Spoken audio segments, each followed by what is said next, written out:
Pachahuila, papi. Pachahuila. Huiñich. Dilo pues. Huiñich. ¿Cómo se llama tu maestra, hijito? ¿Cómo se llama la que te atiende? ¿Mm?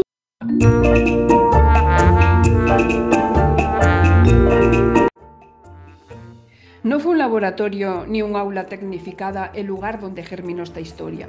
Tampoco una biblioteca universitaria o el foro de un congreso educativo.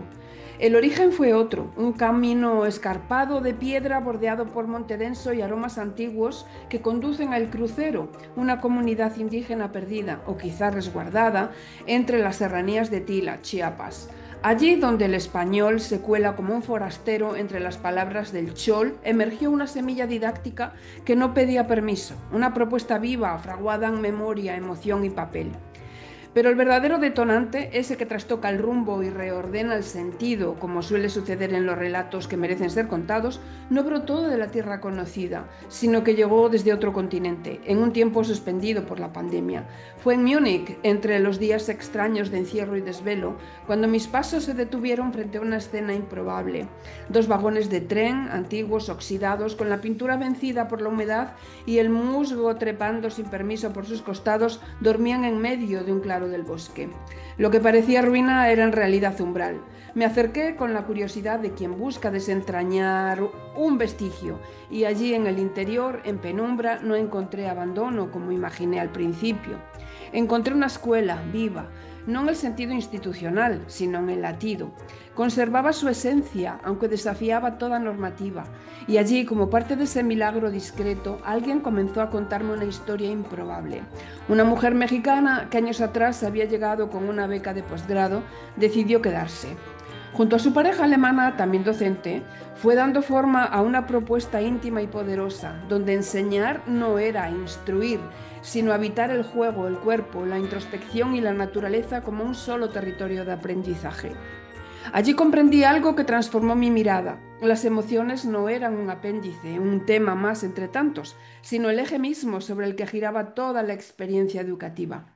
Las nombraban con naturalidad, las habitaban sin pudor, las sostenían como se sostiene a un niño que llora sin saber aún por qué llora.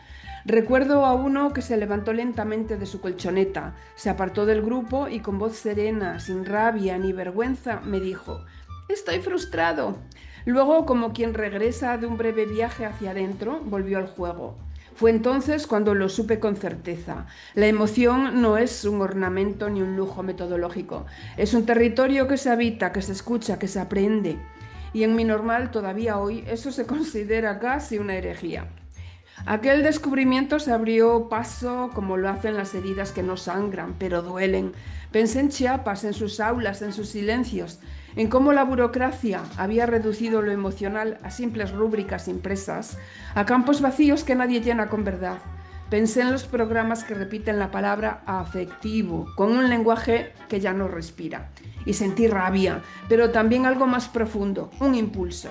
Fue justo ahí, en ese espacio incierto entre el asombro y la indignación, donde apareció Ana Llenas. El monstruo de colores, las ruedas que dan forma al sentir, las cajas donde se guardan los miedos con nombre propio. Tomé ese universo y no lo traduje al español, sino al chiapaneco. Lo convertí en papel cortado, en cartón plegado, en tijeras, dibujando emociones. Lo compartimos, lo reinventamos, y de ese gesto nació una pedagogía mestiza, híbrida sí, pero no por moda, sino por necesidad, digital y artesanal. Con mis estudiantes normalistas iniciamos un proceso que, más que didáctico, fue vital. Comenzaron a surgir como brotes en tierra fértil los primeros pop-ups hechos a mano, nacidos del pulso y la memoria. Cada uno albergaba una historia local que hasta entonces habían habitado los márgenes del olvido.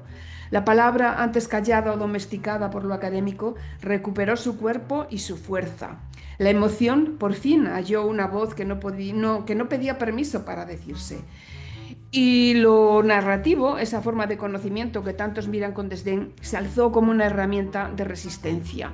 Fue entonces cuando la escuela, esa institución tantas veces sofocada por el corsé del oficial, pareció recuperar su aliento, su latido.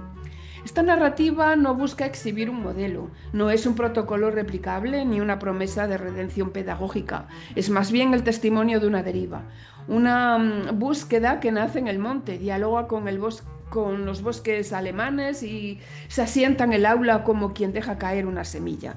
Aquí comienza un viaje donde el papel se pliega, la emoción se dice y la enseñanza se convierte en territorio compartido. A veces las palabras regresan al lugar donde nacieron, al aula, a la mirada de un niño, a ese silencio en el que enseñar se parece tanto a recordar. Esta narrativa forma parte de la revista Voces del Magisterio Rural, volumen 3, número 5, un espacio donde la docencia se escribe con alma y con tierra. Aquí se cruzan las voces de maestras y maestros que, sin pretensiones de héroes, hacen lo más heroico de todo, seguir enseñando.